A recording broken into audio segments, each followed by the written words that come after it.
আসসালামু আলাইকুম রহমতুল্লাহি ওবরকাতুহু। দিন টিভির সময় দর্শকবৃন্দ, আপনাদের সবাইকে স্বাগত জানাচ্ছি আপনাদের প্রিয় অনুষ্ঠান দিন সমাধানে। প্রিয় দর্শকবৃন্দ, আপনারা যারা নিয়মিত আমাদের অনুষ্ঠান দেখেন, আপনারা জানেন অনুষ্ঠানটি আমরা সরাসরি সম্প্রচার করি ইকিউ ইস্যু থেকে প্রতি সোমবার এবং মঙ্গলবার ইকিউ টাইম রাত 8:30টায়। এবং যেটা আমরা বরাবর বলি প্রিয় দর্শকবৃন্দ, এই অনুষ্ঠানটি আমাদের সবার জন্য একটা অপরচুনিটি। আমরা এখান থেকে দিন শিখবো, দিন জানবো, কোরআন হাদিস থেকে আলোচনা শুনবো, কোরআন হাদিস থেকে জ্ঞান অর্জন করবো, আমাদের এলেমকে পরিশুদ্ধ করবো আমল এবং আল্লাহর নৈকট্য অর্জন করার জন্য। প্রিয় দর্শকবৃন্দ, বরাবর মতো আমাদের অনুষ্ঠানে উপস্থিত রয়েছেন আমাদের প্রিয় মেহমান, আমাদের নিয়মিত মেহমান ইমানুল খতিব মোহতারাম মুফতি হাসান নইচুই সাহেব আজকের গুরুত্বপূর্ণ আলোচনা এবং আপনাদের প্রশ্নের জবাব দেওয়ার জন্য আমরা বেশ কিছু আলোচনা করছি ইমান নিয়ে। একদম মুসলিম হিসেবে আমাদের ইমান একটা মূল স্তম্ভ, আমাদের জানা দরকার, বোঝা দরকার এবং পরিপূর্ণ পরিষ্কার ধারণা থাকা দরকার যে সত্যিকে ইমানদার বলতে কী বুঝি আমরা এবং কীভাবে আমরা পরিপূর্ণ ইমানদার হতে পারবো, আল্লাহর প্রিয় বান্দা হতে পারবো। সো প্রিয় দর্শকবৃন্দ, আপনারা যারা প্রশ্ন করতে চান এই ব্যাপারে অথবা অন্য কোনো দিনই ব্যাপারে আপনারা প্রশ্ন করতে চান, দয়া করে প্রশ্ন করবেন সশিষ্ট লাইনে 0235150783 নাম্বার, অথবা যারা ইমেল করতে চান ইমেল করবেন সংক্ষিপ্ত আকারে দিনই সমাধান@gmail.com। আমি বিনীত অনুরোধ করবি দর্শকবৃন্দ, দয়া করে প্রশ্ন করার সময় আপনারা টু দি পয়েন্টে প্রশ্ন করবেন এবং জীবনধর্মী যে সমস্ত জিনিসগুলো আমরা প্রতি মুহূর্তে প্রতিদিন জীবন ধারণের জন্য আমাদের দরকার হয়, বেশি জরুরি এগুলো, এই ব্যাপারগুলো আমরা চেষ্টা করব জানার জন্য। এবং আমরা আমাদের সমসাময়িক জীবনে, দৈনন্দিন জীবনে যে সমস্ত ইসলামের সাথে রিলেটেড, আমাদের জীবন সাথে রিলেটেড যে সমস্ত সমস্যা আমরা সম্মুখীন হই, প্রশ্নের সম্মুখীন হই, অথবা আমাদের মধ্যে সন্দেহের উদ্রেক হয়, এই সমস্ত ব্যাপারে আমরা চেষ্টা করব জানার জন্য এবং আমাদের সন্দেহ দূর করে সঠিকভাবে সঠিক শিক্ষাটা নেওয়ার জন্য কোরআন হাদিস থেকে। আমরা দেরি না করে আমরা চলে যাচ্ছি আমাদের সম্মানিত মেহমানের কাছে ফাঁসে ইনশাল্লাহ। আসসালামু আলাইকুম মোহতারাম, কেমন আছেন? ওয়ালাইকুম আসসালাম, আলহামদুলিল্লাহ। আলহামদুলিল্লাহ, জাযাকাল্লাহ। আপনাকে স্বাগত জানাচ্ছি, অন্তঃস্থ থেকে আপনাকে শুকরিয়া যাচ্ছি। মাত্র আপনি শত কাজের মধ্যে শত ব্যস্ততা আমাদের অনুষ্ঠানে এসে, আমাদের স্টুডিওতে এসে আমাদেরকে কোরআন হাদিস থেকে আলোচনা শোনান, মাসলা মাসাল শেখাচ্ছেন এবং সত্যি কথাই আমরা এবং আপনি যে ধারাবাহিকভাবে আমাদেরকে স্বল্প সময়ে রাসূল ইসলামের জীবনী থেকে, তার জীবন আদর্শ থেকে, তার সিরা থেকে আমাদের শিক্ষা দিচ্ছেন, এটা আমাদের একজন মুসলিম হিসেবে এই জিনিসগুলো আমাদের জরুরি। আপনি এর আগে বহুবার বলছেন যে আসলে একজন মুসলিম হিসেবে আমাদের বেসিক কিছু জ্ঞান অর্জন করা জরুরি, যেটা জ্ঞান অর্জন না করলে আসলে আমরা মুসলিম আসি কি না এটা বুঝবো না। তো এই জন্যই আমরা চেষ্টা করি প্রিয় দর্শক বন্ধু মহতারাম, যেটা বলেন যে এই জন্য আমাদের একটু পড়াশোনা করা দরকার। আসলে আমরা 24 ঘন্টা যদি কিছু সময়, খুব অল্প সময় যদি একটু পড়াশোনা করি ইসলাম সম্বন্ধে জ্ঞান অর্জন করার জন্য, কোরআন হাদিস থেকে শিক্ষা অর্জন করার জন্য, তাহলে আমাদের মুসলিম হওয়াটা একটু জরুরি, মানে সহজ হবে যে আসলে আমরা সঠিক পথে আসি কিনা, যেটা গতকাল অনুষ্ঠানে বলছেন যে আসলে আমরা বেদাতের মধ্যে আসি কিনা, আমরা বেদাত মুক্ত ইবাদত করতে পারতেছি কিনা, বা আপনি বলছিলেন যে খুব সহজে আমাদের যারা ইসলাম বিদ্বেষী মানুষ তারা সহজে আমাদেরকে মিসগাইড করতে পারে। কখন করতে পারে? যখন আমাদের ইসলাম সম্বন্ধে ধারণা পরিষ্কার থাকে না, তখনই আমরা মিসগাইডেড হয়ে যাই বেশি এবং আমাদের মধ্যে একটা সন্দেহ, কথা ঠিক বললো কি বললো না, আমি কি আসলে সঠিক আছি। এই জন্য আমাদের পড়াশোনা করা দরকার মহতারাম, যেটা বলেন। সুপ্রিয় দর্শকবৃন্দ, আমরা চেষ্টা করব, আপনাদের প্রশ্ন করবেন, মতামত দিবেন অনুষ্ঠানের ব্যাপারে। আপনাদের সবাইকে স্বাগতম। তো শুরুতে আমি চলে যাব আমাদের সম্মানিত মেহমানের কাছে তার নসিহত বক্তব্য এবং আমাদের ধারাবাহিক আলোচনা রাসূল ইসলামের সিরা থেকে ইনশাআল্লাহ। জাযাকাল্লাহ খাইরান। আসসালামু আলাইকুম ওয়া রাহমাতুল্লাহি ওয়া বারাকাতুহু। আলহামদুলিল্লাহ ওয়াসসালাতু ওয়াসসালামু আলা রাসূলিল্লাহ। আম্মা বা'দু ফাআউযু বিল্লাহি মিনাশ শাইতানির রাজীম। বিসমিল্লাহির রহমানির রহিম। সুবহানাল্লাযী আসরা বি'আবদিহি লাইলাম মিনাল মাসজিদিল হারাম ليلا من المسجد الحرام إلى المسجد الأقصى الذي باركنا حوله لنريه من آياتنا إنه هو السميع البصير. بارك الله لنا ولكم في القرآن العظيم ونفعنا وإياكم بالآيات والذكر الحكيم. رب اشرح لي صدري ويسر لي أمري واحلل عقدة من لساني يفقهوا قولي.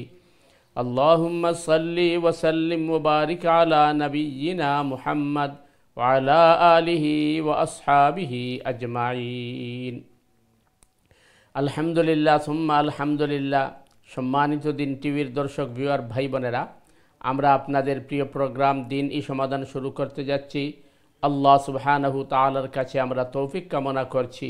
ওমা তৌফিক ইল্লা বিল্লাহ, আলাইহি তাওয়াক্কালতু ওয়া ইলাইহি উনীব।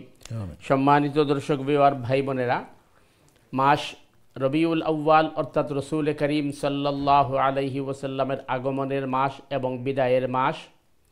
তো এই মাস আল্লাহ রসুল সাল্লাল্লাহু আলাইহি ওয়াসাল্লাম এই পৃথিবীতে আগমন করেছিলেন এবং এই পৃথিবী থেকে তিনি বিদায়ও নিয়েছেন। তো রসুল করিম সাল্লাল্লাহু আলাইহি ওয়াসাল্লামের 63 বছরের জীবন, এই জীবনের মধ্যে অন্যতম একটি দিক হচ্ছে আল্লাহর রসুল সাল্লাল্লাহু আলাইহি ওয়াসাল্লামের মেরাজের ঘটনা। মেরাজ উরুজ থেকে অর্থাৎ উপরে উত্তীর্ণ হওয়া। আর এই মেরাজের দুটি পার্ট, প্রথম পার্টটিকে বলা হয় ইসরা। ইসরা হচ্ছে মক্কা মুকাররমা থেকে রসুল করিম সাল্লাল্লাহু আলাইহি ওয়াসাল্লাম মসজিদুল আকসা পর্যন্ত যে সফর করেছিলেন তাকে ইসরা বলা হয়। আর মসজিদুল আকসা থেকে রসুল করিম সাল্লাল্লাহু আলাইহি ওয়াসাল্লাম যে ঊর্ধ্ব জগতে গিয়েছেন, প্রথম আকাশ, দ্বিতীয় আকাশ, তৃতীয়, চতুর্থ, পঞ্চম, ষষ্ঠ এবং সপ্তম, এরপরে সিদরাতুল মুনতাহা পর্যন্ত পৌঁছিয়েছেন, সেটাকে মেরাজ বলা হয়। তো এই ঘটনাটি আসলে আমরা আলোচনা করছি এই কারণে যে গত সপ্তাহে আমাদের একজন কলার বলেছিলেন যে রসুল করিম সাল্লাল্লাহু আলাইহি ওয়াসাল্লাম নবুয়তের একটা অংশকে গোপন রেখেছেন, মাআযাল্লাহ সুম্মা মাআযাল্লাহ। আসলে এটি আমাদের দেশের কিছু সংখ্যক ভণ্ডরা বলে থাকে। কারণ রসুল করিম সাল্লাল্লাহু আলাইহি ওয়াসাল্লাম যদি ওই আল্লাহর যে ওয়াহি, শরিয়া এবং নবুয়তের যে দান করেছেন, এর থেকে যে আল্লাহ রসুল কিছুটা অংশ যদি গোপন করতেন, তখন আল্লাহ সুবহানাহু তাআলা এটাকে ছাড় দিতেন না। এবং এটা কল্পনাও করা যায় না। কিন্তু আমাদের দেশের কিছু সংখ্যক ভণ্ড যারা নিজেদেরকে মারিফতের দাবিদার বলে এবং আপনার গাঁজা সহ বিভিন্ন অপকর্মে লিপ্ত থাকে, তারা বলে যে এই মারিফতের 90 অংশের মধ্যে আল্লাহ রসুল সাল্লাল্লাহু আলাইহি ওয়াসাল্লাম 30 অংশকে গোপন করেছেন, ইত্যাদি ইত্যাদি। এগুলো সব হচ্ছে ভুয়া এবং মিথ্যা। তো আল্লাহ সুবহানাহু তাআলা ইরশাদ করছেন যে সুবহানাল্লাযী আসরা বিআবদিহি লাইলাম মিনাল মাসজিদিল হারাম ইলাল মাসজিদিল আকসা আল্লাযী বারাকনা হাওলাহু লিনুরিয়াহু মিন আয়াতিনা ইন্নাহু হুয়াস সামিউল বাসীর। সুবহান অর্থাৎ আল্লাহ সুবহানাহু তাআলার একটি কোয়ালিটির নেম বা উপাধি হচ্ছে সুবহান। সুবহান শব্দের অর্থ বলা হচ্ছে যে আল্লাহ সুবহানাহু তাআলা তানজিয়াতুম মিনাল্লাহি মিন কুল্লি সিওয়া, সৃষ্টি জগতের যত উইকনেস অথবা যত ধরনের দুর্বলতা আছে, এর থেকে যে সত্তা পাক বা পবিত্র তাকে সুবহান বলা হয়। এই জন্য সামনে যে ঘটনাটি আসবে, অর্থাৎ আল্লাহ সুবহানাহু তাআলা বলছেন, আমি আমার বান্দা মুহাম্মদ সাল্লাল্লাহু আলাইহি ওয়াসাল্লামকে মসজিদুল হারাম থেকে মসজিদুল আকসা পর্যন্ত এক রাতের ভিতরে সফর করিয়েছি, কারণ আমি ওই মসজিদুল আকসার আশপাশে আমি বারাকাত রেখেছি এবং আমার নিদর্শন রেখেছি তাকে দেখানোর জন্য। নিশ্চয় আল্লাহ সুবহানাহু তাআলা মহাশ্রবণকারী এবং মহাদ্রষ্টা। তো আল্লাহ সুবহানাহু তাআলা মেরাজের এই ঘটনা দিয়ে আমাদেরকে এই জিনিসটা বোঝাচ্ছেন, যা আমাদের জন্য কল্পনা করা অসম্ভব, তাও আল্লাহর জন্য খুবই সহজ। তো আল্লাহ সুবহানাহু তাআলা আমাদেরকে বোঝার তৌফিক দান করুক। সুবহানাকাল্লাহুম্মা বিহামদিকা আশহাদু আল্লা ইলাহা ইল্লা আনতা আস্তাগফিরুকা ওয়া আতুবু ইলাইক। আসসালামু আলাইকুম ওয়া রাহমাতুল্লাহি ওয়া বারাকাতুহু। আসসালাম, জাযাকাল্লাহু মোহতারাম। খুবই গুরুত্বপূর্ণ আলোচনা। প্রিয় দর্শকবৃন্দ, আপনারা যারা এই মুহূর্তে টিভি সিরিজের সামনে অথবা অনলাইনে আমাদের অনুষ্ঠানে যোগদান করছেন, আপনাদের সবাইকে স্বাগতম, মোবারকবাদ। প্রিয় দর্শকবৃন্দ, আপনারা শুনলেন কত গুরুত্বপূর্ণ জিনিস মোহতারাম আমাদের সামনে উপস্থাপন করলেন, যে মেরাজের ঘটনা। আমরা চেষ্টা করব ব্যাপারে আলোচনা করার জন্য। বিশেষভাবে খুবই গুরুত্বপূর্ণ বিষয় একটা মেরাজ, যেটা আমাদের মুসলিমদের জন্য এ ব্যাপারে একটা পরিষ্কার ধারণা থাকা দরকার, এবং কেন এই মেরাজটা করা হলো, কী এর পিছনে ইতিহাস কী, এবং এখান থেকে আমাদের শিক্ষা কী আছে, আমরা চেষ্টা করব ধারাবাহিক আলোচনা করার জন্য ইনশাআল্লাহ। পাশাপাশি আপনাদের দৈনন্দিন জীবনের সাথে, দিনের সাথে রিলেটেড যে সমস্ত প্রশ্ন আছে, আপনাদের প্রশ্ন করতে চান, প্রশ্ন করবেন প্লিজ, এবং আপনাদের মতামত দিতে চান, আপনারা দিবেন। সব দয়া করে প্রশ্ন করবেন সরাসরি স্টুডিও লাইনে। আপনার টিভি স্ক্রিনে নাম্বার দেখতে পাচ্ছেন, 0235150783, অথবা যারা ইমেল করতে চান দয়া করে ইমেল করবেন সংক্ষিপ্ত আকারে দিনই সমাধান @gmail.com এড্রেসে। আমি বিনীত অনুরোধ করি প্রিয় দর্শক, আপনার সংক্ষিপ্ত আর প্রশ্ন করবেন, টু দ্য পয়েন্টে প্রশ্ন করবেন এবং টিভির ভলিউম কমিয়ে দিয়ে অথবা মিউট করে আমাদের ফোনে কথা বলবেন, এরপর আপনার টিভিতে শুনতে হলো। সুপ্রিয় দর্শকবৃন্দ, আমরা আবার আলোচনায় ফিরে আসবো এবং আপনাদের প্রশ্নের জবাব দেবো আমি ইনশাল্লাহ। তার আগে আমরা ছোট্ট একটি বিরতি যাচ্ছি, বিরতির পরে আবারও ফিরে আসবো ইনশাল্লাহ। ততক্ষণ আমাদের সাথেই থাকুন। আসসালামু আলাইকুম রহমতুল্লাহি ওয়া বারাকাতুহু।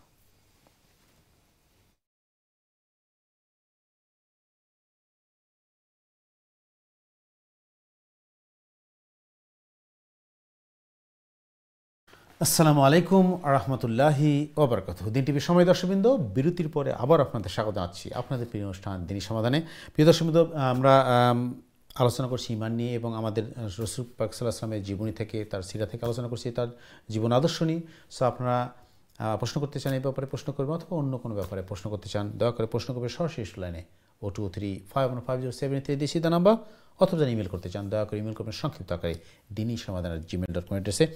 আমরা একটু আলোচনা দিয়ে যাবো প্রিয় দর্শকবৃন্দ, এবং আপনারা এর মধ্যে যে প্রশ্ন করতে চান অথবা মতামত চিন্তা আপনার স্বাগতম মহতরম। আমরা একটু যদি দর্শকদের প্রশ্নে যাওয়ার আগে, আমাদের গত অনুষ্ঠানে আমাদের সময়তে ভাই প্রশ্ন করছে, আসলে আমাদের যারা আমরা সাধারণ মুসলিম, নিজেকে মুসলিম হিসেবে দাবি করি, ইমানদার দাবি করি, আল্লাহর বান্দা, আল্লাহ রসুলকে মানি, কিন্তু আমাদের মধ্যে অনেক কনফিউশন আছে দিনের ব্যাপারে।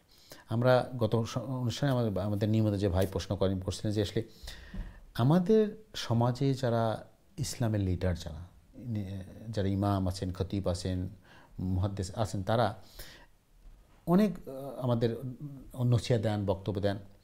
তো এর মধ্যে দেখেন আমাদের মধ্যে সাধারণ মানুষ কনফিউজড হয়ে যায়। তো অনেক গত সপ্তাহে ভাই প্রশ্ন করছে যে আমাদের একই বিষয় দেখে যে অনেক ধরনের অনেক রকম কথা আসতেছে, তারাও সবই ইসলামের কথা বলতেছে, কিন্তু এদের মধ্যে অনেক বিভেদ, মতভেদ, পার্থক্য।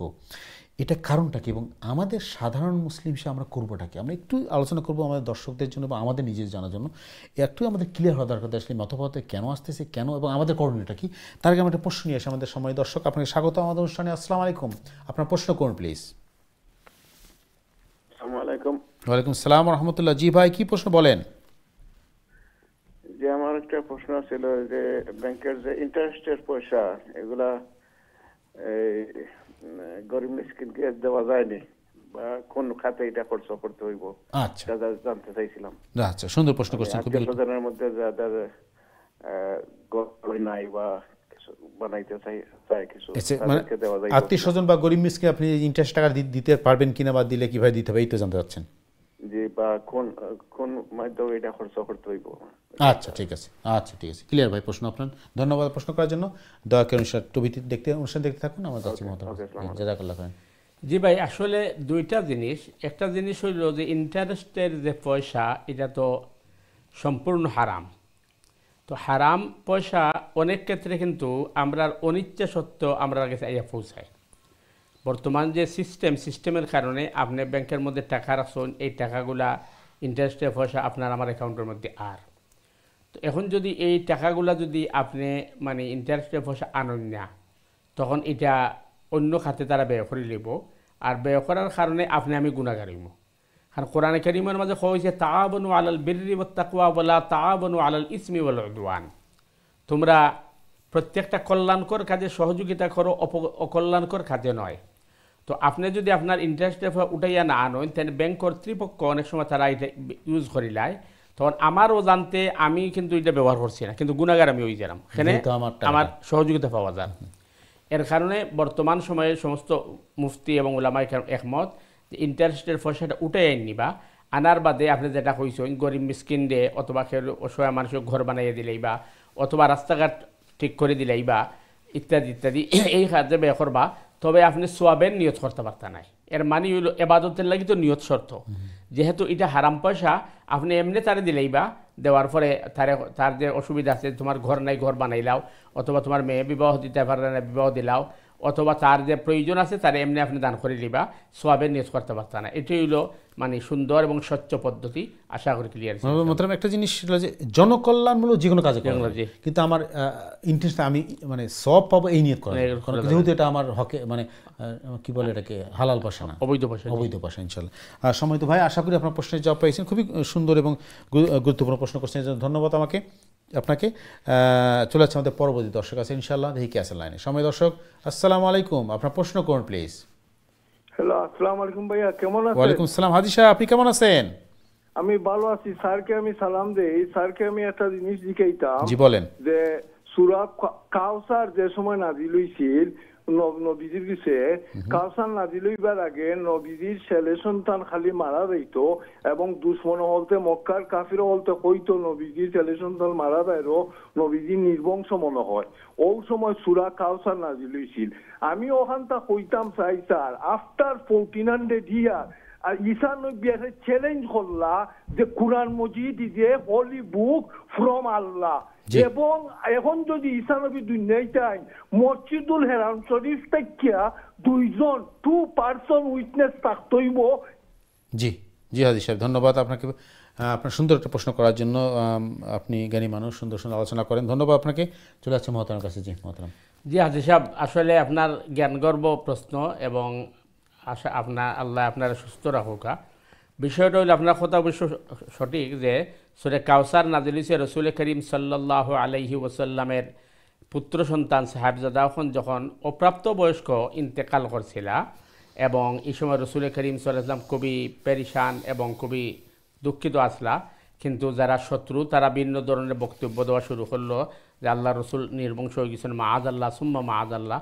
তখন আল্লাহ সুবহানাহু তাআলা ইন্না আতাইনা কাল কাউসার এই সূরা অবতীর্ণ করে আল্লাহ রসুল সাল্লাল্লাহু আলাইহি ওয়াসাল্লামের বুঝাইলা যে সন্তান, সন্ততি এবং সম্পদ এগুলা যতই বেশি হোক এবং যতই হোক এটা নশ্বর এবং এটা হইল অস্থায়ী। কিন্তু আয় রসুল সাল্লাল্লাহু আলাইহি ওয়াসাল্লাম আপনারে এমন জিনিস দেওয়া হয়েছে যেটা সবচেয়ে বড় নিয়ামত, যেটা শুরু আছে শেষ নাই। সুতরাং আপনারে এই কাসির অর্থাৎ অসংখ্য অগণিত আল্লাহর নিয়ামত দিয়ে আল্লাহ আপনারে মালামাল করছেন, এবং আপনার সন্তান 1 জন 2 জন বা 5 জনও যদি হয়, সন্তান তো আর কত বছর বাঁচব, কিন্তু সারা দুনিয়াত কিয়ামত পর্যন্ত যত উম্মত হল দুনিয়াত আগমন করবা, এরা আপনার সন্তানের চেয়ে আরও বেশি আপনার লাগি সহযোগিতা করব, এবং এরা মহব্বত ভালোবাসা আপনার প্রতি অনেক বেশি হইব। এবং সন্তান মানুষের তাকে সাধারণত মানুষের নামধাম এগুলার ধরিয়া রাখার লাগে। তো আপনি 1 সিঁড়ি বা 2 সিঁড়ি পর্যন্ত এই সন্তান এবং মাতা পিতার নামরে ধরিয়া রাখে, এরপরে আর এটার অস্তিত্ব থাকে না। কিন্তু আপনারে আমি এমন নিয়ামত দান করছি যে কিয়ামত পর্যন্ত আপনার নামদাম থাকবো, এবং পৃথিবীর প্রতিটি একেবারে কোনায় কোনায় অংশে অংশে আপনার সুনাম মাইসে করতে থাকবো, এবং প্রত্যেক ওয়াক্ত আজানের সময় আশহাদু আল্লা ইলাহা ইল্লাল্লাহ এর পাশাপাশি উচ্চারিত বা আশহাদু আন্না মুহাম্মাদার রাসূলুল্লাহ। সুতরাং আপনার মানে এই যে আপনার আল্লাহর দেওয়া নিয়ামত, এর চেয়ে বড় নিয়ামত আর কিছু হইতে পারে না। এবং এটার মধ্যে আমরার লাগি শিক্ষা হইল যে অনেক সময় আমরার উপর বিপদ আপদ মুসিবত এবং আমরার উপরে বিভিন্ন ধরনের কষ্ট আয়, আমরা এই সময় অনেক সময় আমরা অধৈর্য হয়ে যাই। আল্লাহ সুবহানাহু তাআলা বুঝাইতে চায় যে আল্লাহ সুবহানাহু তাআলার যে সিদ্ধান্ত এটা হইল সবচেয়ে নিখুঁত, এবং আল্লাহ সুবহানাহু তাআলার প্ল্যান সবচেয়ে উত্তম প্ল্যান।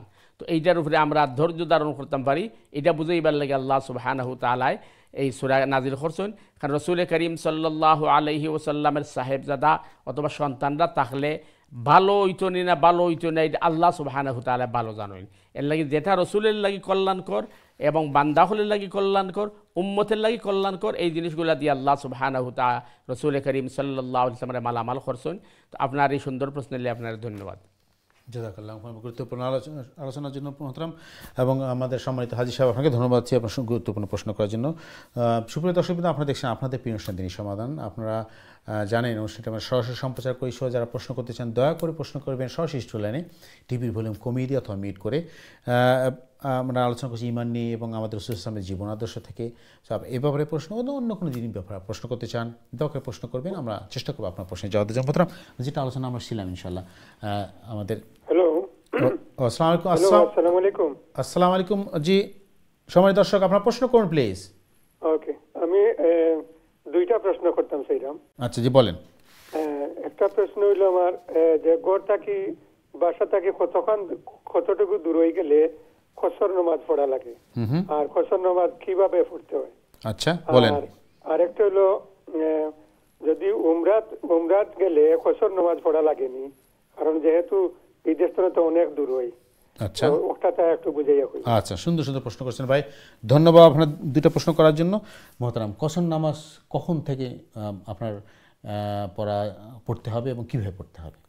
জি ভাই, প্রথম বিষয় যে আপনি যারা জানতে চাইছেন যে গড়টা কি কতটুক দূরই গেলে কসর পড়তে হয়, অর্থাৎ মানুষ মুসাফির হইন।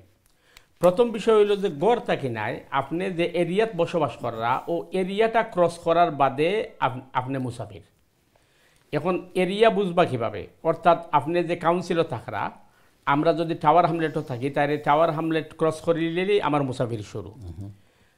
আর আপনার এরিয়া থাকি 48 মাইল দূর যদি আপনি যান 15 দিন থাকি কম থাকার নিয়তে, তাইলে শরী পরিভাষায় আপনি মুসাফির।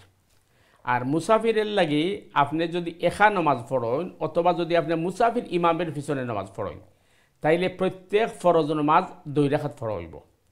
আর 3 রাকাতই ফরজ, অর্থাৎ মাগরিবের ফরজ 3 রাকাতই পড়া লাগবো, আর ফজর তো এমনি 2 রাকাত। আর সুন্নত নফল মুসাফিরের লাগি মাফ। দ্বিতীয় একটা সুযোগ হইল যে যদি আপনি মনে করেন আপনার প্রয়োজন পড়ে সফররত অবস্থায়, তাইলে জোহর আসর একলগে পড়তে পারবা এবং মাগরিব এশারে আপনি একলগে পড়তে পারবা। এটা হলো মুসাফিরের হুকুম। আর 2 নম্বর যে প্রশ্ন আপনি করছেন, উমরাত গেলে অথবা হজ গেলে আপনি তো অবশ্যই মুসাফির। সেখানে আপনি 48 মাইল নাই, আপনি তো হাজার হাজার মাইল অতিক্রম করছেন। তবে বিষয় হইল যখন আমরা উমরাত বা হজ যাই তখন আমরা স্বভাবতই তো বায়তুল্লাহ অথবা মসজিদে নববীতে নামাজ আদায় জামাত। তো মুকিম ইমামের পিছনে যখন আপনি জামাত পড়বা তখন আপনি কিন্তু 4 রাকাতই পড়া লাগবে। আর একা পড়লে অথবা মুসাফির ইমামের পিছনে পড়লে 4 রাকাতই ফরজ, 2 রাকাত সুন্নত নফল মাফ এবং বিতির পড়িলেও বালা। আশা করি ক্লিয়ার হয়েছে ইনশাআল্লাহ। জাযাকাল্লাহ মোহতারাম। আমাদের এই কসরের নামাজে একটু আমাদের একটু বিস্তার আলোচনা করবো যদি আমাদের সময় থাকে আজকে ইনশাআল্লাহ। অনেক প্রশ্ন আসে আমাদের কসরের নামাজের ব্যাপারে, আমরা চেষ্টা করবো আরও বিস্তার আলোচনা করার জন্য। প্রিয় দর্শক, আপনি অনুষ্ঠান আমাদের দেখতে থাকেন ইনশাআল্লাহ। জাযাকাল্লাহ খাইরান। চলে আসছে আমাদের পরবর্তী দর্শক আছে, দেখি কি আছে লাইনে। সময় দর্শক, আসসালামু আলাইকুম, আপনার প্রশ্ন করুন প্লিজ। ওয়ালাইকুম সালাম রাহমাতুল্লাহি ওয়া বারাকাতুহু। আপনারা কেমন আছেন? আলহামদুলিল্লাহ। আপনি কেমন আছেন বোন? আপনাকে অনেকদিন মিস করছি, আপনি অনেকদিন না আমি করি তো 2-3 সপ্তাহ আগে করছি। আচ্ছা ঠিক আছে, বলেন। আচ্ছা, আমার 2টা প্রশ্ন আছে। জি বলেন। একটা প্রশ্ন হলো একজন মুরব্বী বয়স্ক, উনার প্রশ্ন উনি দেখতেছেন তো আমাকে বলছেন বলার জন্য। তো উনার প্রশ্ন হলো উনি কোরআন তিলাওয়াত করতেছেন আর কোরআন শেষ হওয়ার সময় একটু আটকানো মানে অজু ছুটে গেছে। এখন উনি কি করবেন, মানে কোরআন শরীফটা বন্ধ করি অজু করি আসিয়া কি রাখতে হবে খাবারে, না এই অবস্থাতে কোরআন শরীফটা বন্ধ করিয়ে রাখতে পারবেন? এইটা উনার প্রশ্ন। বুঝতে পারছি। জি সুন্দর। উনি ছুটে গেলে কি করবেন এটা? জি বুঝতে পারছি। আপনার দ্বিতীয় প্রশ্ন পড়া শেষ হয়ে গেছে। আচ্ছা, উনি শুধু রাখার জন্য যাবেন আর ওই সময় তখন কোরআন কি করবেন, রাখবেন না অজু করে আসিয়া রাখবেন? এইটা। আচ্ছা, আমার একটা প্রশ্ন আমি জানতাম চাই যে আমরা তো আমরা ছেলে মেয়েদের অনেক টাকা তো এখানে ট্যাক্স আমরা পে করি, অনেক ট্যাক্স করি, সবাই করেন, কিন্তু আমার প্রশ্নটা হইলো এখান থেকে কয়েকদিন ধরে মনে হইতেছে যে এই যে গভর্নমেন্টে এত টাকা নেই, অনেক টাকা তো মানে খারাপ কাজেও যায়, অনেক ভালো কাজেও লাগে, খারাপ কাজেও লাগে, ভালো কাজেও লাগে। তো এইটা কাজে যাচ্ছে যারা ট্যাক্স দিতেছে এত কষ্ট করে, এইগুলা কি সদকা জারিয়া হবে কিনা না, আর যদি ভালো খারাপ কাজে লাগে ওইটা গুনাহ হবে কিনা না? আমার তো মনে হয় না গুনাহ হওয়ার কথা, কিন্তু মুফতি সাহেবের কাছ থেকে শুনতে চাই। খুবই গুরুত্বপূর্ণ প্রশ্ন করছেন বোন, জাযাকাল্লাহ। খুবই গুরুত্বপূর্ণ, আপনি যে একটু চিন্তা ভাবনা করেন এ সমস্ত নিয়ে আমাদের তার প্রমাণ আপনার প্রশ্নে বুঝতে পারছি। খুবই মানে একটা সেন্সিটিভ জিনিস এবং খুবই গভীর প্রশ্ন আপনি করছেন, একটা খুবই ডেপথ আছে আপনার প্রশ্ন হচ্ছে। ধন্যবাদ আপনাকে, শুকরিয়া আদা করছি আপনার সুন্দর প্রশ্নের জন্য। মোহতারাম, প্রথম প্রশ্ন হলো যে মুরব্বীর পক্ষ হয়ে প্রশ্ন করছেন বোন, যে কোরআন পড়া শেষ হয়ে গেছে, সে সময় উনি উদুটা লস করছেন, তখন কি করবেন উনি, কি করা উচিত? যেমন প্রথম বিষয় আমরা বুঝতে হবে একটা জিনিস, একজন মানুষ যদি মাজুর হইন অথবা অক্ষম হইন, তার লাগি মাসআলা কিন্তু শিথিল, কারণ শরীয়ত খেউরে তার অসাধ্য জিনিস তার উপরে চাপাইয়া দিছে না। এখন একজন মানুষ যদি দাঁড়াইয়া নমাজ পড়তা না পড়ো, বইয়া নমাজ পড়বা, বইয়া নমাজ না পড়তে পারলে ঘুমাইয়া নমাজ পড়বা, ঘুমাইয়া না পারলে ইশারায় নমাজ পড়বা। একজন বয়স্ক মানুষ, মুরব্বী মানুষ, তাই তো ওইলা আসলে অক্ষম, অর্থাৎ আমরা মতো সামর্থ্য নাই। এই হিসাবে তাই কোরআন কারীম তিলাওয়াত করছেন, তিলাওয়াত শেষ করার বাদে অজু গেছে কি, এখন তাই কোরআনটারে নিয়ে শেলফর মাঝে রাখবা বা যেন রাখো রাখবা, এই অবস্থায় তাই যদি রাখার লাগিয়ে অজু করতে হয় এটা তার লাগে কষ্টকর হইব। তো এই হিসাবে তাই অজু যদি করেন এই সব পাইবা আলাদা, এটা ভিন্ন মাসলা। কিন্তু তাই যদি কোরআনে কারিম রে নিয়ে শেলফের মধ্যে রাখি দেন, এটা গুণ হইতো না। এই কারণে গুণ হইতো নাই, কারণ এখানে কোরআনে কারিমের প্রতি অসম্মান করার তার কোনো ইচ্ছা নাই। কারণ একজন মুমিন তো কোরআন অসম্মান করতে পারে না।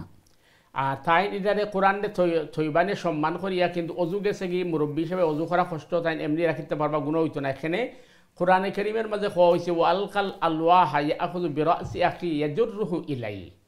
মুসা আলাইহিস সালামে যখন তাওরাতরে লইয়া আইছিলা, তখন মুসা আলাইহিস সালাম আওয়ার পরে যখন দেখছেন তান মানে জাতি বা সম্প্রদায় শিরকের মধ্যে জড়াই গেছে, তখন রাগান্বিত ইয়া তান বড় ভাই হারুন আলাইহিস সালামের চুলোর মাঝে দর্শন আর দাড়ির মাঝে দর্শন, একাদি দাড়ি একাদি চুলো দর্শন। তখন তান এত তাওরাত আছিল, তখন গুসায় তাওরাতরে তাই নিচে রাখছেন।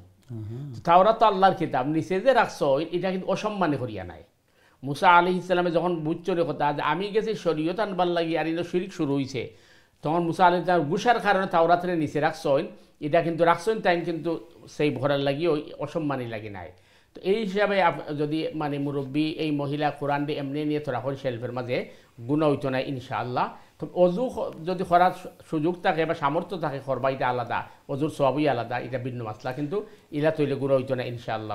একটু আমি সময়পূর্ণ প্রশ্নটা একটু বলি। আসলে কোরআন যদি অ্যাজ এ হার্ড কপি, যেটা বুক আমাদের, সেটা কাভার থাকে, অনেক কিছু থাকে, আমরা কি শুধু টাচ করার জন্য, পড়া না, আমি কোরআন রিসাইটের কথা বলছি না, শুধু টাচ করার জন্য এক জায়গা থেকে নিয়ে আর জায়গায় রাখলাম, বা যেটা আমাদের মুরব্বী প্রশ্নটা করছেন, যেটা যে আমি পড়া শেষ আমি কোরআন বন্ধ করে আমি শেলফে রাখলাম, তার জন্য কি উজু কি জরুরি কিনা? না, এটার জন্য অজু জরুরি না। আচ্ছা, এটা আমি জানতে চাচ্ছিলাম। আমার একটা জিনিস ক্লিয়ার হলো প্রিয় দর্শকবৃন্দ, যে আমরা কোরআন পড়ার জন্য উজু জরুরি, কিন্তু কোরআনকে টাচ করে এক জায়গা থেকে নিয়ে যাওয়া রাখা, এটার জন্য উজু জরুরি। দ্বিতীয় প্রশ্ন খুবই ইম্পর্টেন্ট এই জন্য এই সেন্সে বলছি, আমাদের এদেশে, এই সমস্ত দেশে যারা বসবাস করি, পশ্চিমা দেশে আমরা ট্যাক্স দিই, এবং এই যে বোন সুন্দর কথা বলছেন যে এই ট্যাক্সটা কিন্তু আমাদের বিভিন্ন কাজে ইউজ হয়। এখন বোনের প্রশ্নটা হলো যে এই যে আমরা ট্যাক্সটা দিচ্ছি, এটা কি আমাদের সদকা হিসেবে কাউন্ট হবে, এবং এটা যে ভালো কাজে মন্দ কাজে সব কাজে ইউজ হচ্ছে, এটার জবাব দিয়ে আমাদের দিতে হবে কিনা? যেমন দ্বিতীয় প্রশ্নের আনসার হইল যে আসলে আপনি যে ট্যাক্স দেরা এটা মানে সাদাকার খাতে যাইতো নাই। তার কারণ হলো সাদাকার খাতে যাইতে হইলে আমরা নিয়ত শর্ত, সুতরাং এটার মধ্যে আমরা নিয়ত পাওয়া যান না। আমরা মানে গভর্নমেন্টে দিলাম, গভর্নমেন্টের মতো এটারে ব্যবহার করে, সুতরাং সাদাকার মধ্যে এটা যাইতো নাই। নাম্বার 2 হইছে যে এই দেশের আইনে এটা কিন্তু এলাও করে, আপনি যদি গভর্নমেন্টের ট্যাক্স না দিয়া আপনি তার অনুমতি লইয়া চ্যারিটির মাঝে দিলেন, তাহলে গভর্নমেন্টে এটার অনুমতি দেয়। এটা এই দেশে আইনে এলাও করে যে আপনি যদি জানাইলেন গভর্নমেন্টের যে আমি এটা চ্যারিটির মাঝে দিছি বা চ্যারিটির দেবো, তার কাছে পারমিশন আনুন, আপনি এই সুযোগ নিতে পারেন। আর 2 নম্বর হইল যে আপনি যেটা কইছেন যে এই ট্যাক্সের পয়সা নিয়া ভিন্ন ধরনের গুনার খামের মধ্যে তারা এটা লাগাইতে পারে, আমরা গুণ হইব কিনা না, এটা আমরা গুণ হওয়ার কথা নাই। তার কারণ হইল যে আপনি একজন আপনি মনে জাকাতের পয়সাই দিছেন, এটা তো এবাদত, কিন্তু এই জাকাতের পয়সা তারে দেওয়ার বাদে এই টাকা নিয়া এই মানুষে বাদঘামো লাগাই দিছে, এটা আপনি দায়ী নাই, কারণ যেহেতু এটা আপনি জানেন না, যখন দিয়ে দিচ্ছেন তখন তার সম্পত্তি আপনার মানে ক্ষমতার ভিতরে নেই। হ্যাঁ, আপনি যদি নিশ্চিত জানেন এই কথা যে মানুষের জাকাত দিলাম, এই মানুষে বাদখাম ছাড়া বালা খামই করে না, এইটা বাদখামা লাগাইব, তখন তারে দেওয়া সঠিক হইতো নাই। আর সাধারণত মানে আপনি ট্যাক্স যেটা দিবা, এটা তো গভর্নমেন্টে তার বিভিন্ন উন্নয়ন কল্পে লাগাইব এবং বিভিন্ন ধরনের সামাজিক কাজের মাঝে লাগাইব, অনেক ক্ষেত্রে হয়তো গুনার কাজে লাগতে পারে, এটার লাগে আমরা দায়ী নাই ইনশাআল্লাহ। আর আমি যেটা বললাম যে আপনি মানে চাইলে এটা চ্যারিটির মাঝে দিতে পারেন, গভর্নমেন্টের পারমিশন এই সুযোগ কিন্তু আছে। আল্লাহু আ'লাম। আমাদের খুবই গুরুত্বপূর্ণ প্রশ্ন ছিল, আমরা একটু বিস্তারিত জানতে পারলাম। সময় দেবো আপনাকে আবার ধন্যবাদ যাচ্ছি সুন্দর প্রশ্নের জন্য। আমরা একটু যদি আলোচনা দিয়ে যাই মহতারাম, যেটা আমরা শুরু করছিলাম, যে আমাদের গত অনুষ্ঠানে আমরা ভাই প্রশ্ন করছিলাম যে আমাদের যারা সাধারণ মুসলিম, আমরা আমাদের ইসলামের জ্ঞান কম, আমাদের ইসলাম সম্বন্ধে ধারণা কম, এবং আমাদের মধ্যে নিজের মধ্যে অনেক কনফিউশন আছে, মিসকনসেপশন আছে দিনের ব্যাপারে। আমরা শুনে ইসলামকে জানার চেষ্টা করি, এবং আমরা জনের কাছ থেকে বিভিন্ন রকম কথা শুনি, এবং আমরা কনফিউজড হয়ে যাই। এবং এই অবস্থায় আমাদের করণীয়টা কী? দেখেন, প্রথম বিষয় যেটি হচ্ছে, আপনি যদি ওই স্কুল কলেজ ইউনিভার্সিটিতে স্টুডেন্ট হন, আর আপনি যদি বলেন যে আমার তো মানে নলেজ এত গভীর নাই, কোয়েশ্চেন যেটা আসছে এগুলো খুব হার্ড আমার জন্য প্রশ্ন। এটার জন্য তো আপনার বোর্ড বা এক্সামিনার দায়ী নয়, আপনি পড়াশোনা করলেন না কেন? একই উত্তর হচ্ছে এখানে, কারণ আল্লাহ সুবহানাহু ওয়া তাআলা বলছেন যে দুনিয়াটাকে আমি পরীক্ষার হল বানিয়েছি। সুতরাং তুমি পড়াশোনা করলে না কেন? কারণ এই দুনিয়ার মধ্যে যেটা বলা হচ্ছে যে ভিন্ন জনে ভিন্ন কথা বলছে, যে আমরা কনফিউজ হয়ে যাচ্ছি। তুমি কনফিউজ হও, তুমি এটা যাচাই বাছাই করো না কেন? এই যোগ্যতা তুমি অর্জন করলে না কেন? হ্যাঁ, একটা বিষয় আছে, মনে করেন একজন মানুষ তার ব্রেইনের দিক দিয়ে সে ডিজাফুল, অথবা আমাদের দেশে যে পাগল বলা হয়, তার তো প্রশ্নই নেই, তাকে জিজ্ঞাসা করা হবে না, হিসাব নাই। কিন্তু আপনি সব বুঝেন দুনিয়ার, আর শুধু মানে ধর্ম বা দিনের ক্ষেত্রে আসলে বললেন যে আমি তো কিছু বুঝি না, সব মানে হুজুরদের, এইটা কিন্তু মানে এই যুক্তি কিন্তু এই জিনিসটা কেন আমাদের, যেমন আমি শেষ করে দেখেন আপনি, কিয়ামতের আগে দাজ্জালটা দুনিয়ার দেওয়া হবে, এবং দাজ্জালটা এমন কিছু ক্ষমতা দেওয়া হবে যে তার কথা মতো বৃষ্টি আসবে, এবং তার মানে সাথে আপনার খানির ঢেরি থাকবে, যাকে ইচ্ছা সে হত্যা করবে, যাকে ইচ্ছা জীবিত করবে। তো আল্লাহ তাকে এই ক্ষমতা কেন দিলেন? এটা তো বলতে পারে যে আল্লাহ দেওয়ার কারণেই না আমরা ইমান হারাচ্ছি। আল্লাহ তো বলবেন যে আমি এই কারণেই দিছি যে তোমার ইমানটা আসলে আমার উপর, না তোমার ইমানের মধ্যে ভেজাল আছে। সুতরাং মানে এই এক্সকিউজ যেটা, এটা যুক্তিসঙ্গত নয়।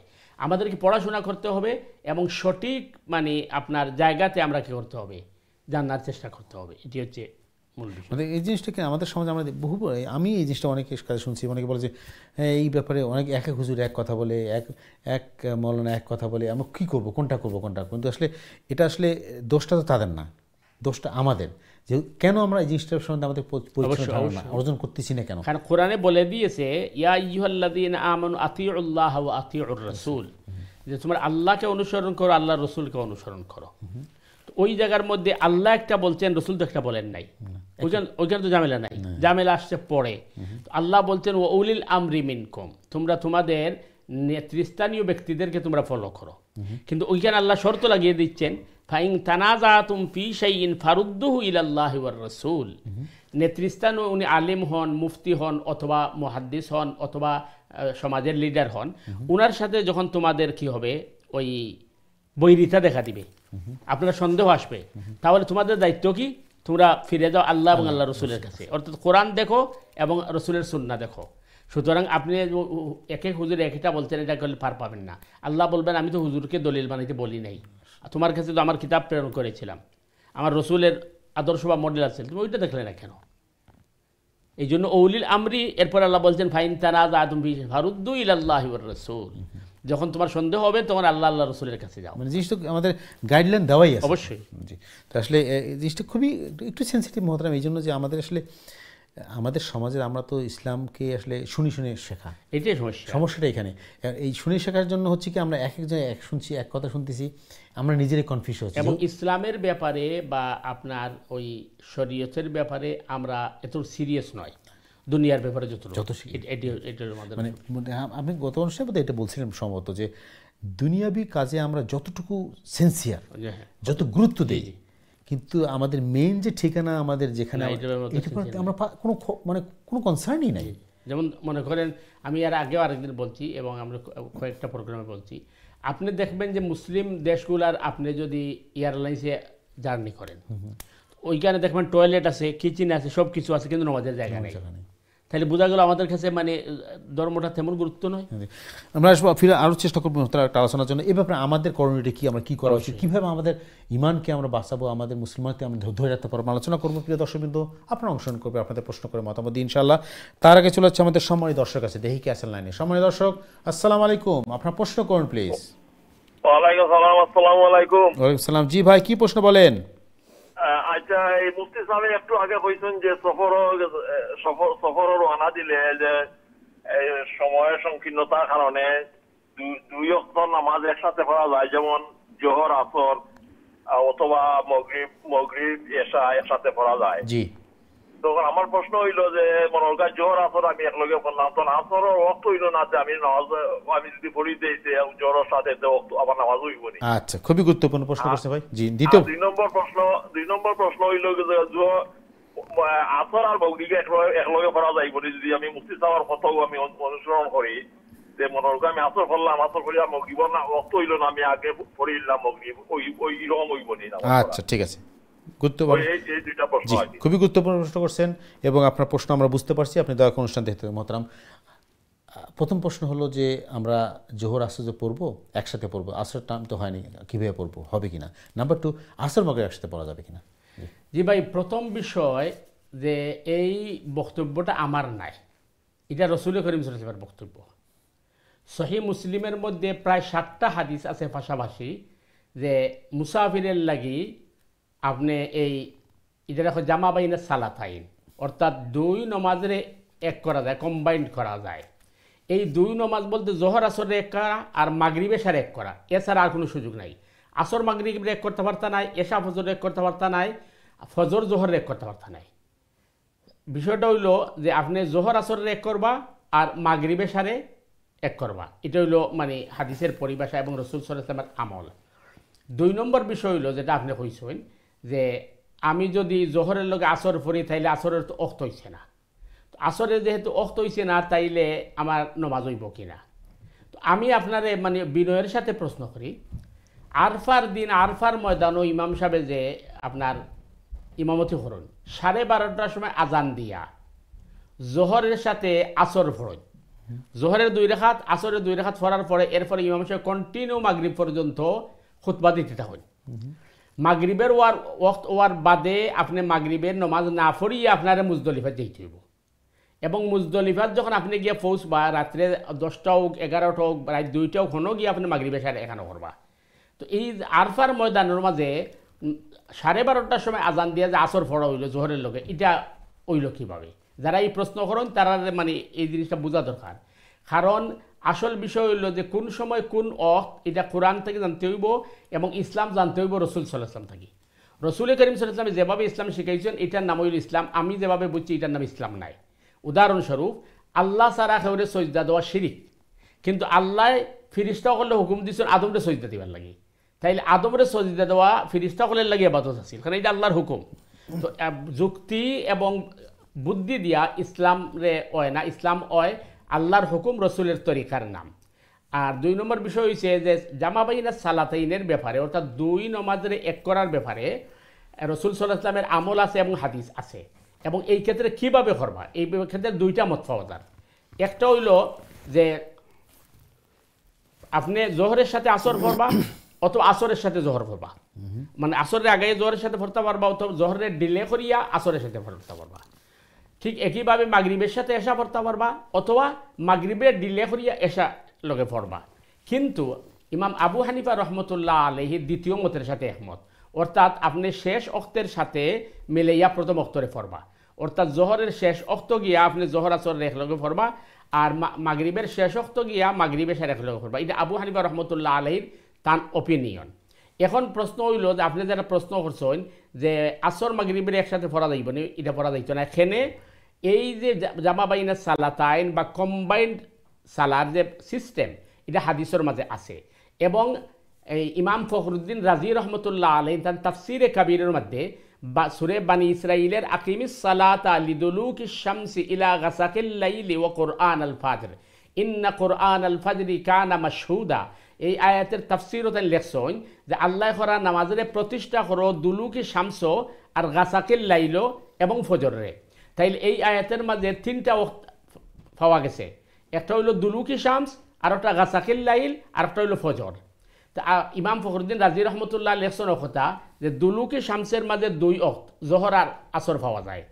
আপনি স্বাভাবিকভাবে এবং আপনি যদি মানে সফরও না থাকেন, জিহাদের ময়দানও না থাকেন, তাইলে জোহরে জোহর রক্ত পড়া লাগবো, আসরে আসর রক্ত পড়া লাগবো। সেনে কোরআন আছে ইন্না সালাতা কানাত আলাল মুমিনিনা কিতাবাম মাওকুতা, নিশ্চয় নির্দিষ্ট সময় নামাজ পড়া তোমরা লাগি ফরজ।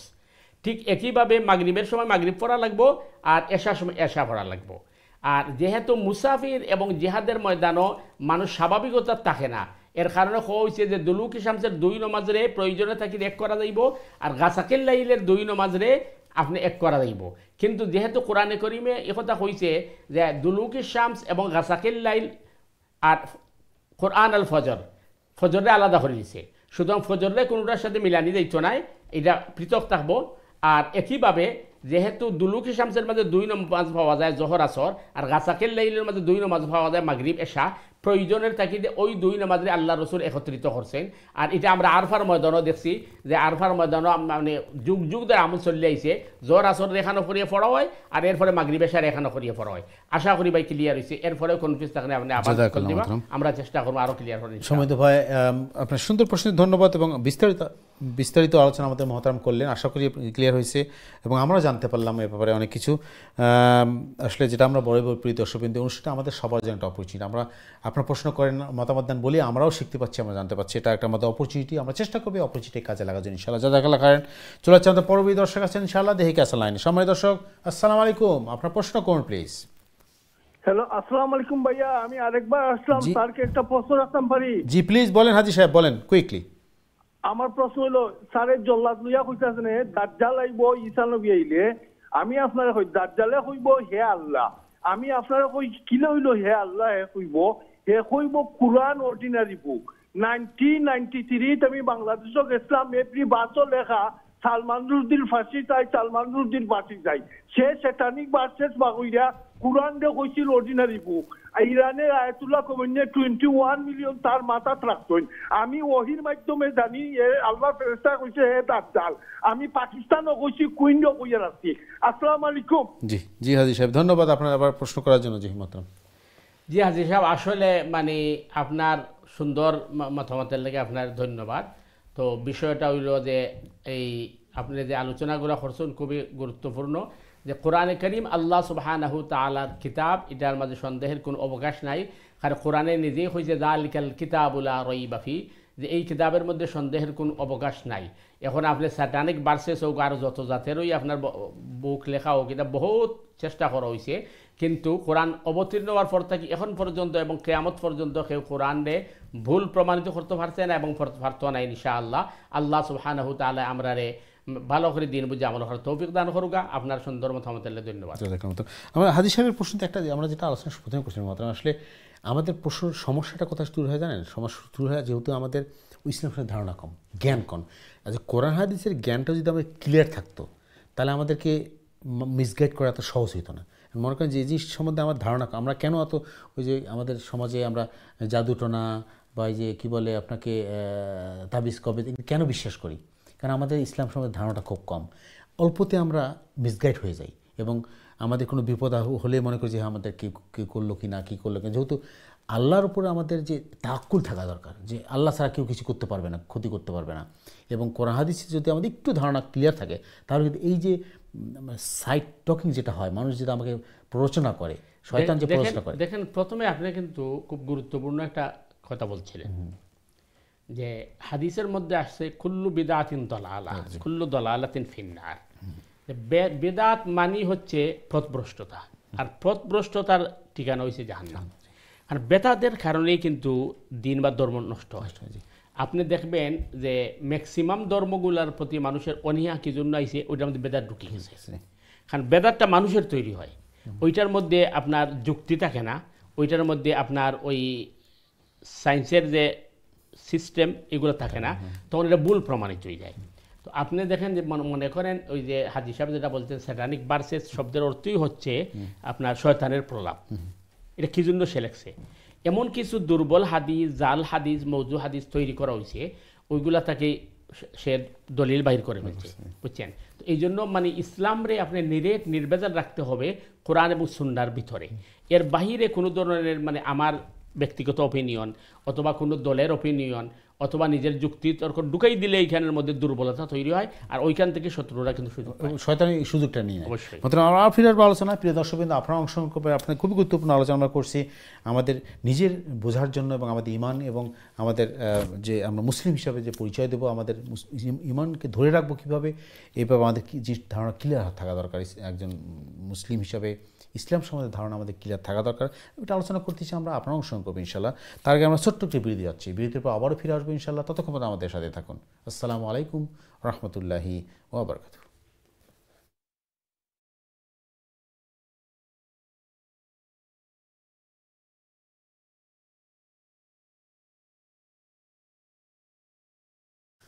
আসসালামু আলাইকুম রহমতুল্লাহি ওবরকাতুহু। সম্মানিত দর্শকবৃন্দ, বিরতির পরে আবার আপনাদের স্বাগত জানাচ্ছি আপনাদের প্রিয় অনুষ্ঠান দিন সমাধানে। আজকের অনুষ্ঠানের শেষ পর্ব। প্রিয় দর্শকবৃন্দ, যারা এই মুহূর্তে টিভি চ্যানেলের সামনে অথবা অনলাইনে আমাদের অনুষ্ঠানে যোগদান করলেন, আপনার সকলকে মোবারক জানাচ্ছি। আপনারা যারা প্রশ্ন করতে চান, আমরা আলোচনা করছি ঈমান নিয়ে এবং আমাদের রাসূল সাল্লাল্লাহু আলাইহি ওয়াসাল্লামের জীবনী থেকে, তার সিরা থেকে আমাদের সমসাময়িক জীবন ঘনিষ্ঠ বিষয় নিয়ে আলোচনা করছি। আপনারা প্রশ্ন করতে চান, দয়া করে প্রশ্ন করবেন সরাসরি লাইনে 02351507 দিছি দ্য নাম্বার, অথবা যারা ইমেল করতে চান দয়া করে সংক্ষিপ্ত করে ইমেল করবেন দিনী সমাধান@gmail.com অ্যাড্রেসে। আমরা দর্শকদের প্রশ্নে যাব। মহতরম, একটু আমরা অনলাইন আমাদের এক ভাই অনেক দূর থেকে প্রশ্ন করছেন, ইমেলে বাংলাদেশে প্রশ্ন করছে, অনলাইনে দেখেন প্রোগ্রাম। ধন্যবাদ আপনাকে আমাদের অনুষ্ঠান দেখার জন্য। উনি বলছেন, আমাদের সমাজে একটা কথা প্রচলিত আছে যে মানুষের রূহ আল্লাহর একটি অংশ। ইসলামের দৃষ্টিতে এই কথাটা কতটুকু যুক্তিযুক্ত, কোরআন হাদিস আলোকে ব্যাখ্যা করবেন? জি ভাই, আসলে বিষয়টা যে মানুষের রূহ আল্লাহর অংশ, এই কথাটা আমাদের সমাজে প্রচলিত আছে, এটা আমার জানা নেই। যদি আসলে এই কথাটা প্রচলিত থাকে তাই এই কথাটা ভুল। কারণ কোরআনে কারীমের মধ্যে সূরা কাহফের মধ্যে যখন আসছে যে ওরা রাসূল করিম সাল্লাল্লাহু আলাইহি ওয়াসাল্লাম আসলে নবী কিনা এটা পরীক্ষা করার জন্য 3টা প্রশ্ন করেছিল। তার মধ্যে একটা প্রশ্ন ছিল রূহ কাকে বলে এবং রূহের রহস্য কী। তখন আল্লাহ সুবহানাহু তাআলা জানিয়ে দিয়েছেন, ওয়াসআলুনাকা আনির রূহ কুলির রূহু মিন আমরি রাব্বি। আয় রাসূল সাল্লাল্লাহু আপনাকে প্রশ্ন করা হচ্ছে রূহ কাকে বলে, আপনি বলেন এটা আল্লাহর একটা নির্দেশ বা অর্ডার মাত্র। এবং ইয়াকুব আলাইহিস সালাম তার সন্তানদেরকে উপদেশ করেছিলেন, ইন্নাহু লা ইয়াইআসু মির রাউহিল্লাহ, তোমরা আল্লাহর রহমত থেকে নিরাশ হইও না। তাহলে বোঝা যাচ্ছে রূহ আল্লাহর অর্ডার বা নির্দেশ অথবা আল্লাহর রহমত। তবে হ্যাঁ, আপনি যেটা বলতেন এটা কেউ এই মর্মে বলতে পারে, যেভাবে মানে কোরআনে বলা হচ্ছে যে আদমকে আমি আমার হাত আমার মতো করে বানিয়েছি।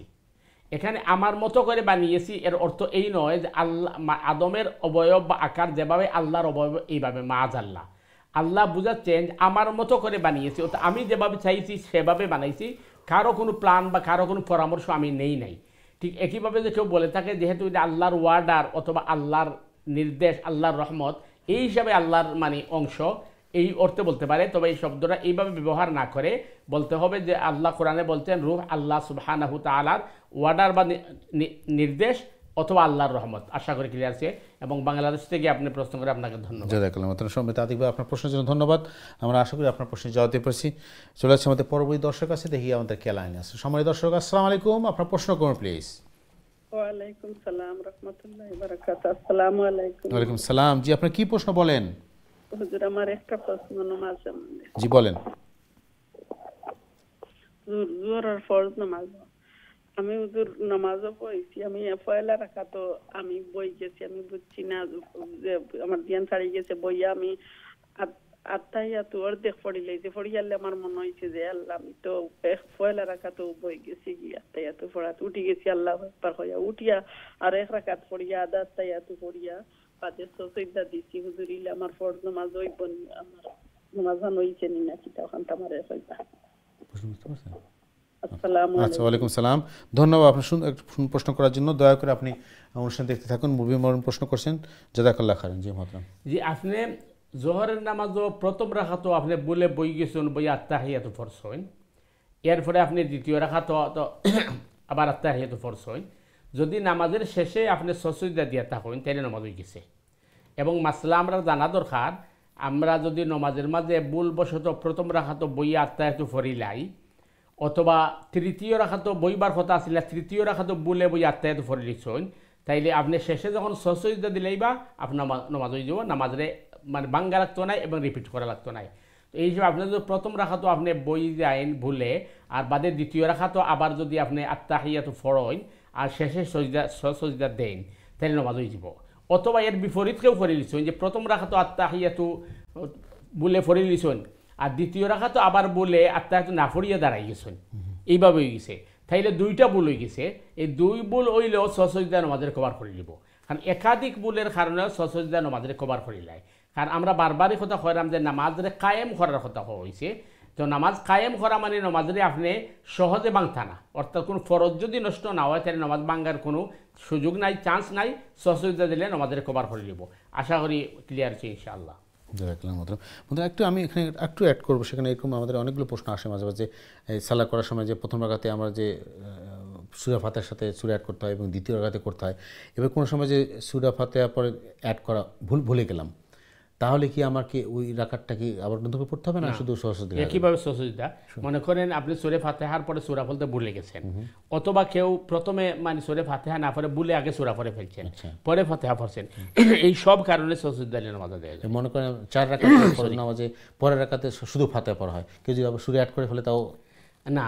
4 রাকাতের নামাজের আপনার পরের 2 রাকাতে যদি কেউ সূরা ফাতিহার পরে সূরা পড়ে ফেলে তখন সজদা লাগে না, সজদা লাগে না। তার কারণ হচ্ছে পরের 2 রাকাতে তার জন্য দাঁড়ানো ফরজ ছিল এবং সূরা ফাতিহা পড়া, তো সূরা ফাতিহার পড়ার পরে কোরআনটা আরো কিছু অ্যাড করে ফেলছে, এই ব্যাপারে সজদা লাগবে না। কিন্তু প্রথম রাকাতে যদি ভুলে বসে যায় অথবা সূরা ফাতিহা পড়ার পরে সূরা পড়ে নাই অথবা আগে সূরা পড়ে ফেলছে, এইভাবে উলটপালট হয়ে গেছে সজদা নামাজ হয়ে যায়। খুব গুরুত্বপূর্ণ। সম্মানিত দর্শক, আপনার ধন্যবাদ জানাচ্ছি এবং আমরা আরও কিছু এক্সট্রা জানতে পারলাম। আসলে আমাদের সালার ব্যাপারে অনেক প্রশ্ন আসে ব্যাপারে, যে কখন সজদা দিতে হবে, কখন সজদা কীভাবে দিতে হবে, আমরা একটু জানতে পারলাম আজকে। সময় দর্শক কিন্তু আপনারা অবশ্যই জানলেন, জাযাকাল্লাহ খাইরান। এবং চলে যাচ্ছে আমাদের পরবর্তী দর্শকের কাছে, দেখি কে আছেন লাইনে। সময় দর্শক, আসসালামু আলাইকুম, আপনার প্রশ্ন করুন প্লিজ। হ্যালো, আসসালামু আলাইকুম ওয়া রাহমাতুল্লাহ। ওয়ালাইকুম আসসালাম ওয়া রাহমাতুল্লাহি ওয়া বারাকাতুহু। জি, আপনি কি প্রশ্ন বলেন? আমার প্রশ্ন হয়েছে, একটু আগে আমি আপনার প্রোগ্রাম সব সময় দেখি, একটু আগে একজন ভাইয়া বলছেন যে সফরের কসরের নামাজ, তো এশার কসরের নামাজ, এশার কসরের নামাজ তো মানে যে ফরজ 2 রাকাত, কিন্তু বিতির নামাজ হুজুরে বলছেন যে বিতির নামাজটা পড়াই ভালো। এখন যদি কোনো বাই চান্স বিতির নামাজ না পড়া হয়, তাহলে কি আমার নামাজ কমপ্লিট হবে কি হবে না, এইটা আমি প্রশ্ন জানতে চাই। আচ্ছা, খুবই গুরুত্বপূর্ণ প্রশ্ন করেছেন, ধন্যবাদ আপনাকে অনেক সুন্দর প্রশ্ন করার জন্য মহতারাম, খুবই গুরুত্বপূর্ণ। আসলে মানে খুবই গুরুত্বপূর্ণ এবং আমরা মা বোন হলের যে আগ্রহ আছে জানার, আল্লাহ আমরা তৌফিক দান করুন। আমিন আমিন। বিষয় হইছে যে বিতিরের নামাজ সফররত অবস্থায় পড়া উচিত এই কারণে, আগে জানতে হবে যে বিতিরটা কিন্তু ফরজ নাই, এই ব্যাপারে কিন্তু আগে ক্লিয়ার হইতে হবে। যেহেতু এটা ফরজ নাই, সুতরাং কেউ যদি সফররত অবস্থায় বিতির পড়ে না, তাহলে তার কবিরা গুনাহ হইতো নাই। কিন্তু রসুল করিম সাল্লাল্লাহু আলাইহি ওয়াসাল্লামে সাধারণত বিতির সফরের মাঝে ছাড়ছেন না, এর কারণে কোয়া যে বিতির পড়াটা উত্তম।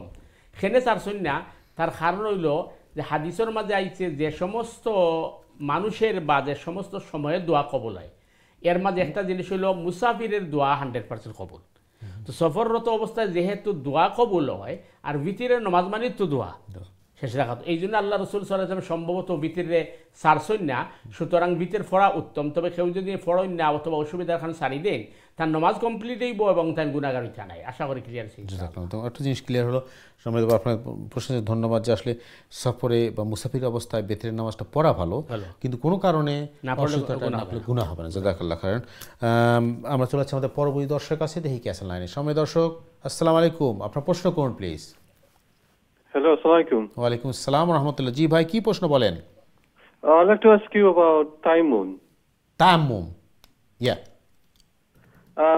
This brother, he takes him very long time to do wudu. Okay. And it takes him about up to 50 minutes. Can he do tayammum instead? Why taking too long to complete the wudu? Because his brain and body function slowly, and he has learning disability. Okay, I got it. Okay, that's fine. Okay. Any other question, brother? That's all. Thank you. Thank you. সে ভাই একটু মানসিকভাবে অসুস্থ, শারীরিকভাবে অসুস্থ, সে যদি উযু করতে প্রায় 15-20 minute সময় নেয়, তাহলে তার তায়াম্মুম করলে হবে কিনা?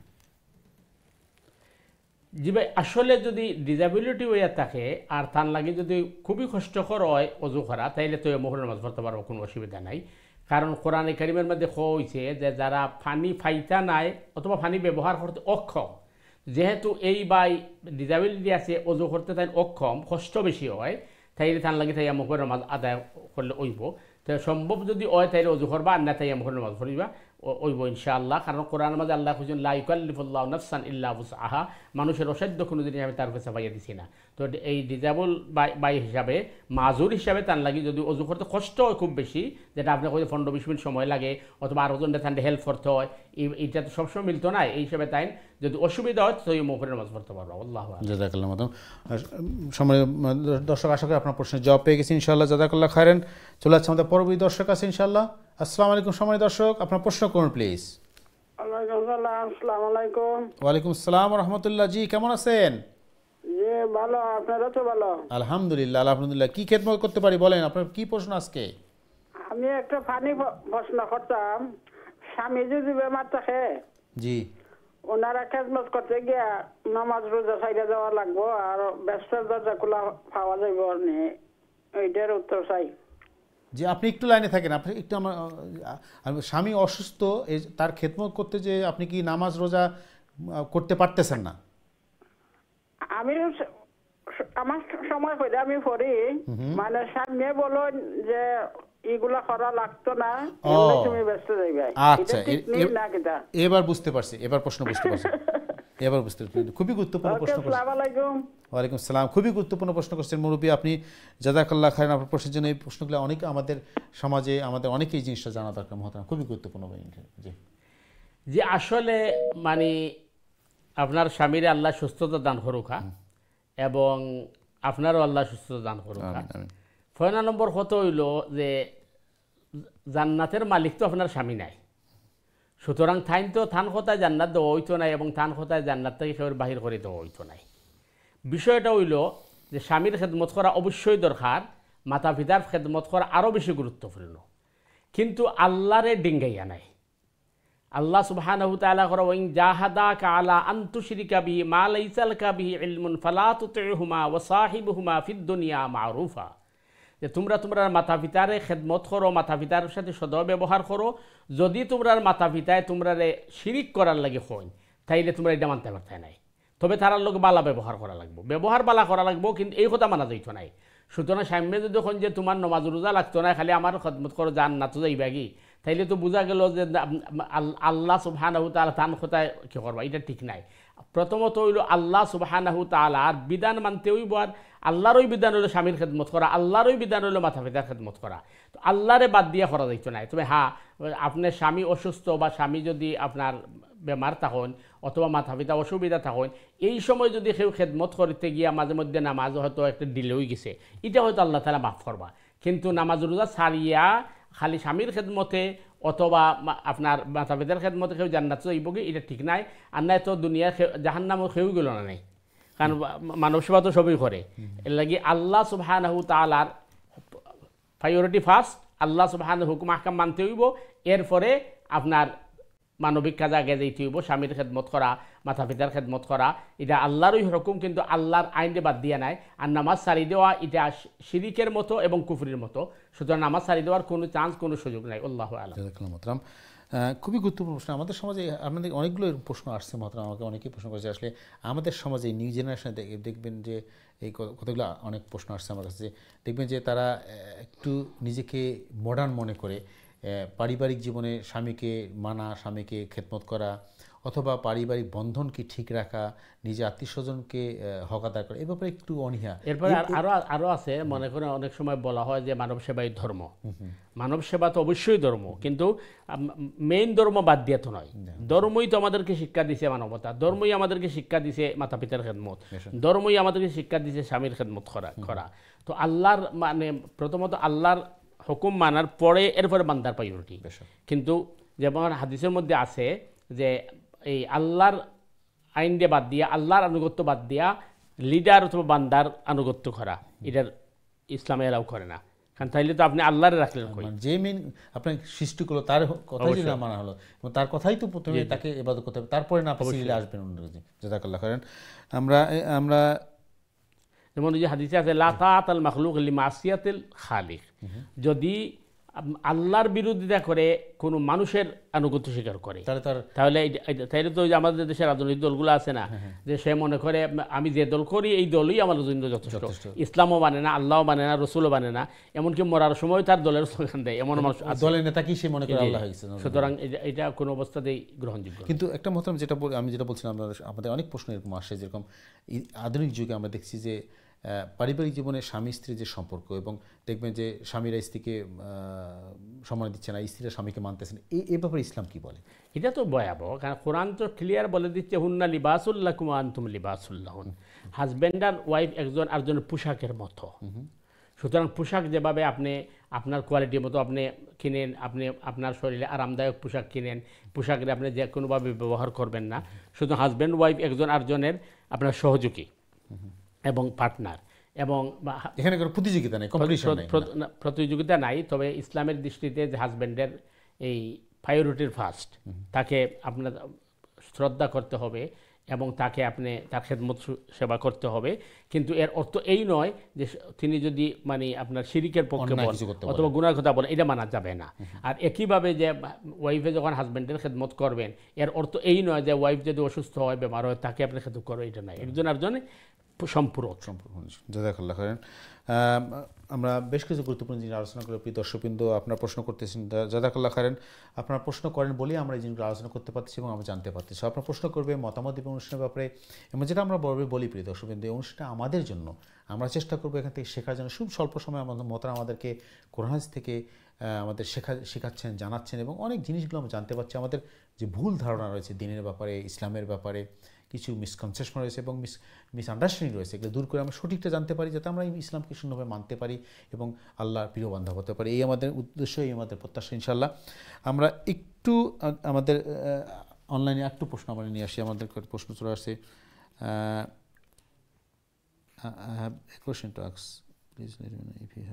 ওকে, একটু গুরুত্বপূর্ণ জিনিস মহতারাম, আমাদের সমাজে এই জিনিসটা আমরা কনফিউশন। ভাইজান চাচ্ছে, আসসালামু আলাইকুম। ওয়ালাইকুম আসসালাম। বলছে যে আমার কিছু লোন এবং দেনা আছে, এই অবস্থায় আমি কি সাদকা বা কোরবানি করতে পারবো বা করা উচিত কিনা, এটা জানাবেন। আমাদের সমাজে কেন এরকম হয় যে অনেকে বলে যে হ্যাঁ এটা আছে, সে কোরবানি দিচ্ছে না, সমাজে আলোচনা হয়, এই জন্য সুন্দর জিনিস প্রশ্ন করতে। জি ভাই। জি, আপনার লোন বা দেনা থাকে যদি, তাহলে আপনি সাদাকা করতে তো কোনো অসুবিধা নেই। কারণ আপনি যদি আপনার লোন থাকে আর আপনার দেনা থাকে, তখন তো আপনাকে সাদাকা করতে কেউ নিষেধ করে নাই। কারণ আপনি যদি মনে করেন যে আমার লোন আছে অথবা দেনা আছে, এটা আমি ধীরে ধীরে শোধ করব, আর আমি সাদাকা, কারণ সাদাকা তো একটা ইবাদত, আপনি করতে পারেন। আর ঠিক একইভাবে কোরবানিও করতে পারেন।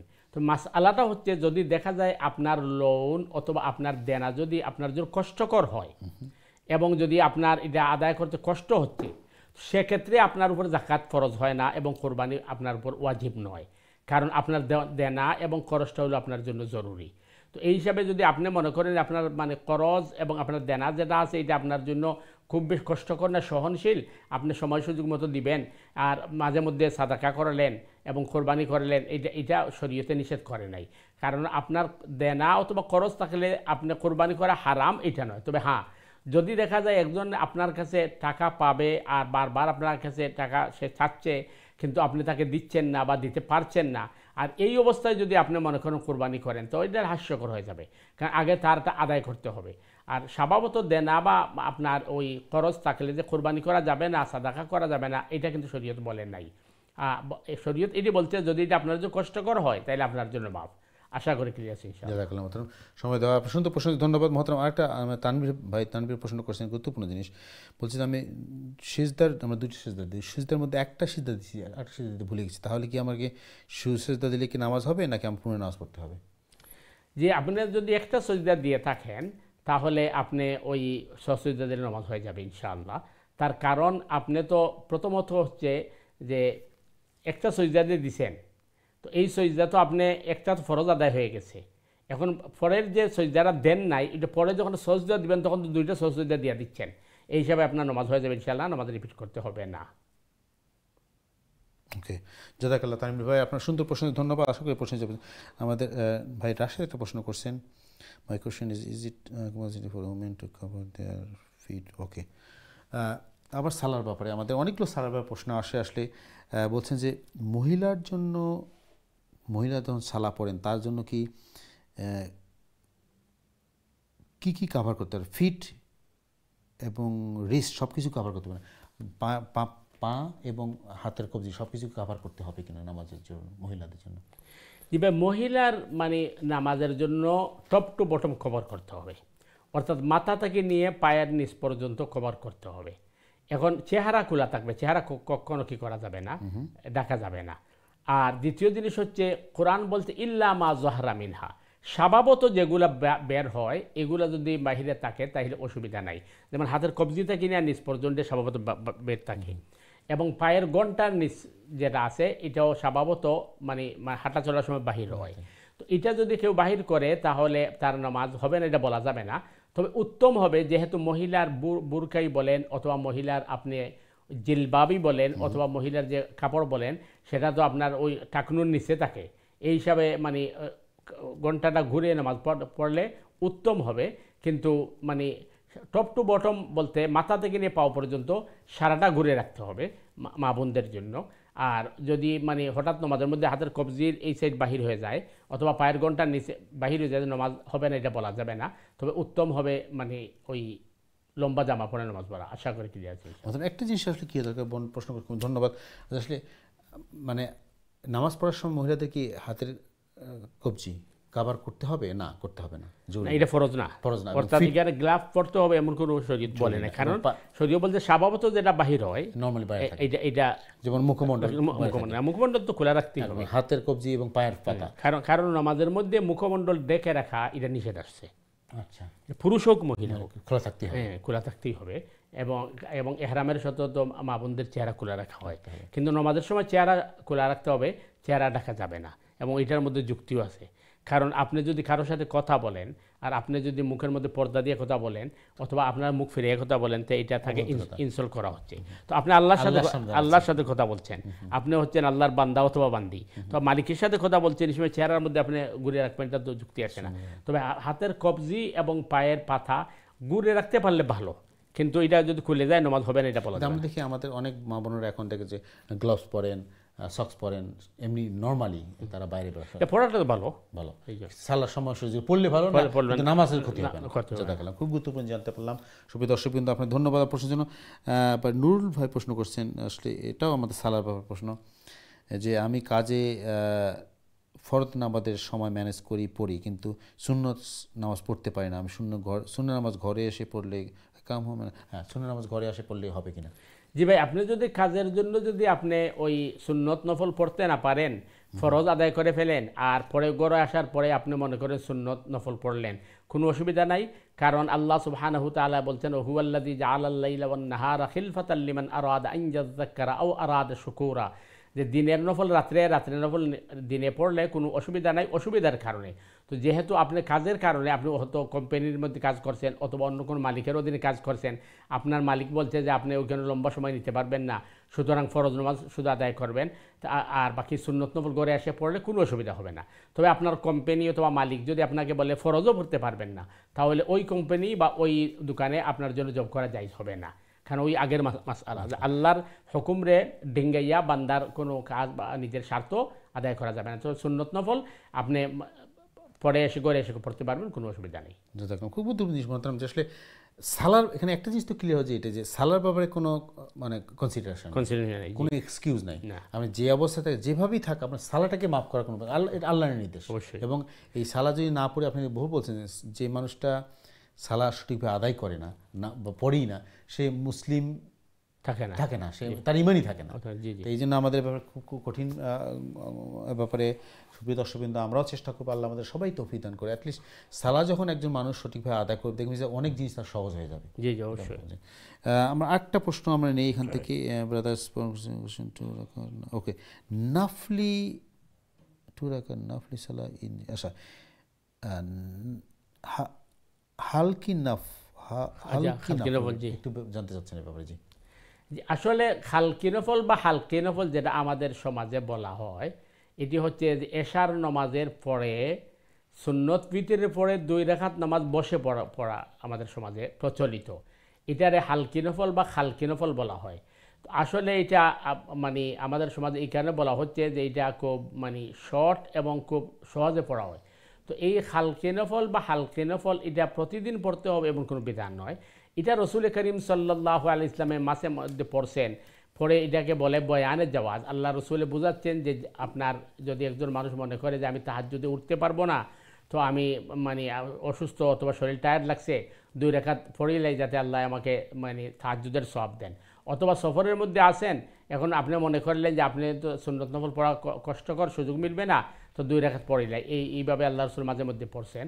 সুতরাং এটা মানে নিয়মিত পড়তে হবে বা পড়া জরুরি এমন কিছু বলা হয় নাই। জাযাকাল্লাহ মোহতারাম, আমরা গুরুত্বপূর্ণ আলোচনা শুনলাম এবং বিস্তারিত প্রশ্নের জবাব দিলেন মোহতারাম, জাযাকাল্লাহ খাইরান। আসলে আমরা অনেকগুলো প্রশ্ন আজকে আল্লাহর রহমত, যে আমরা নর্মালি এত প্রশ্ন দিতে পারি না, আমরা আজকে আল্লাহর রহমতে আমরা অনেকগুলো প্রশ্ন জবাব দিতে পারছি এবং সুপ্রিয় দর্শক আপনারাও অনেক প্রশ্ন করছেন, মতামত দিয়েছেন, ধন্যবাদ জাযাকাল্লাহ মোহতারাম। আমরা একদম শেষ পর্যায়ে রেখেছি, 2 মিনিট সময় আছে, আজকে আমরা একটা সুন্দর নসিহা বক্তব্য নেব আপনার কাছে যাওয়ার আগে। জাযাকাল্লাহ খাইরান। আসসালামু আলাইকুম ওয়া রাহমাতুল্লাহি ওয়া বারাকাতুহু। সম্মানিত দর্শক ভিউয়ার ভাই বোনেরা, যে আমরা প্রায় 1.5 ঘন্টা পর্যন্ত প্রোগ্রাম চালিয়ে যাচ্ছি এবং আপনারা সুন্দর সুন্দর প্রশ্ন করেছেন, জানার মতো প্রশ্ন করেছেন, যেগুলো আমাদের জানা দরকার এবং যেগুলো আমাদের নিত্য প্রয়োজনীয়।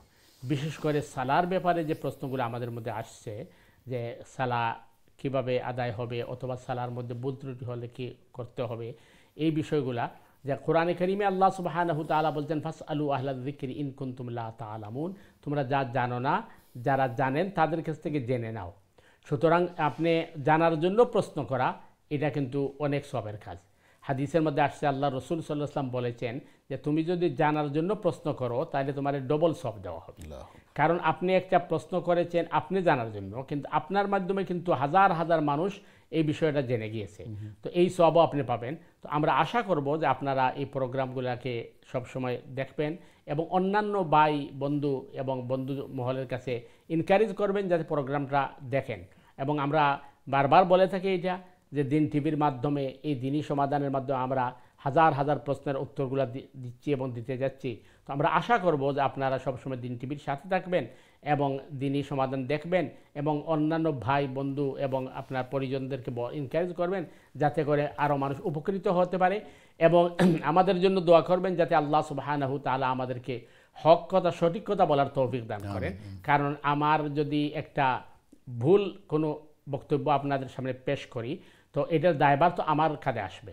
তো এই জন্য আমরা চেষ্টা করি যে আমরা যতটুকু সম্ভব যে সঠিক কথা কোরআন এবং সুন্নাহর মধ্যে আমরা আলোচনা করার। তো আল্লাহ সুবহানাহু তাআলা যেন আমাদেরকে সঠিক কথা বলার এবং সঠিক আমল করার তৌফিক দান করেন। আর আমরা আমাদের বিজ্ঞ প্রেজেন্টার উনিও কষ্ট করে আসেন এবং ওনার মানে সুন্দর পরিচালনার মাধ্যমে আমরা কিন্তু উপকৃত হচ্ছি, আমরা তারও শুকরিয়া আদায় করছি। আর আমরা আশা করবো ইনশাআল্লাহ বিইজনিল্লাহ আগামীকালকের প্রোগ্রাম আপনারা দেখবেন এবং অন্যান্য ভাই বোনদেরকে এনকারেজ করবেন। আপনার প্রশ্ন, আপনার মতামত, আপনার অভিমত নিয়ে আপনি আসবেন। আল্লাহ সুবহানাহু তাআলা আমাদের সবাইকে সুস্থ রাখুক, ভালো রাখুক এবং দিনের পথে রাখুক এবং আল্লাহ সুবহানাহু তাআলার হুকুম এবং রাসূল করিম সাল্লাল্লাহু আলাইহি ওয়াসাল্লামের অনুসরণ করে আমরা যেন এই শিরিক মুক্ত ঈমান এবং বিদআত মুক্ত আমল করতে পারি। আল্লাহ আমাদেরকে তৌফিক দান করুক। সুবহানাকাল্লাহুম্মা বিহামদিকা আশহাদু আল্লা ইলাহা ইল্লা আনতা আস্তাগফিরুকা ওয়া আতুবু ইলাইক। ওয়াসসালামু আলাইকুম ওয়া রাহমাতুল্লাহি ওয়া বারাকাতুহু। ওয়ালাইকুম আসসালাম। জাযাকাল্লাহ মোহতারাম, খুবই গুরুত্বপূর্ণ নসিহা বক্তব্য আমরা সাময়িক বক্তব্য পেলাম মহতারামের কাছ থেকে, শুকরিয়া আদায় করছি। আসলে শুকরিয়া আদায় করার শেষ নাই, কারণ মহতারাম অনেক কষ্ট করে আমাদের অনুষ্ঠানে এসে, আমাদের স্টুডিওতে এসে আমাদেরকে সুন্দর সুন্দর কোরআন হাদিস থেকে আলোচনা শোনায় এবং আমরা প্রতি অনুষ্ঠানে নতুন নতুন জানতে পারছি কোরআন হাদিস থেকে। আমাদের যে সীমাবদ্ধতা, আসলে আমাদের মতো সাধারণ মানুষ যারা এই কোরআন হাদিস থেকে শেখার জন্য আমাদের ইচ্ছা থাকে আছে, কিন্তু অনেক সীমাবদ্ধ আমরা পারি না, কিন্তু মহতারামের কাছ থেকে আমরা শিখছি, জানছি। আল্লাহ আমাদের আরও সুন্দরভাবে জানার তৌফিক দান করুক। আমরা দোয়া করি আমাদের মহতারামের আল্লাহ সুস্থ দান করুক, দীর্ঘায়ু দান করুক, যাতে আমরা অনেক কিছু আরও শিখতে পারি কোরআন হাদিস থেকে ইনশাআল্লাহ। সুপ্রিয় দর্শক, আজকে আমরা বিদায় নেব, একদম শেষ পর্যায়ে চলে আসছি আমরা। আমার যেটা বলি বারবারের মধ্যে, আপনার নিজের অনুষ্ঠান দেখবেন, আত্মীয় স্বজন বন্ধু সবাইকে দাওয়াত দেবেন অনুষ্ঠান থেকে, যাতে আমরা সবাই উপকৃত হতে পারি ইনশাআল্লাহ। আমরা সবাইকে আগামী অনুষ্ঠান দেখার জন্য দাওয়াত দিয়ে আজকের মধ্যে বিদায় নেব ইনশাআল্লাহ। যেটা বিদায় আগে বরাবর বলি, আল্লাহ আমাদের সবাই সুস্থ রাখুন, সহি সালামত রাখুন, দিনের পথে রাখুন, এই প্রত্যাশায় আজকের মধ্যে বিদায়। আসসালামু আলাইকুম ওয়া রাহমাতুল্লাহি ওয়া বারাকাতুহু।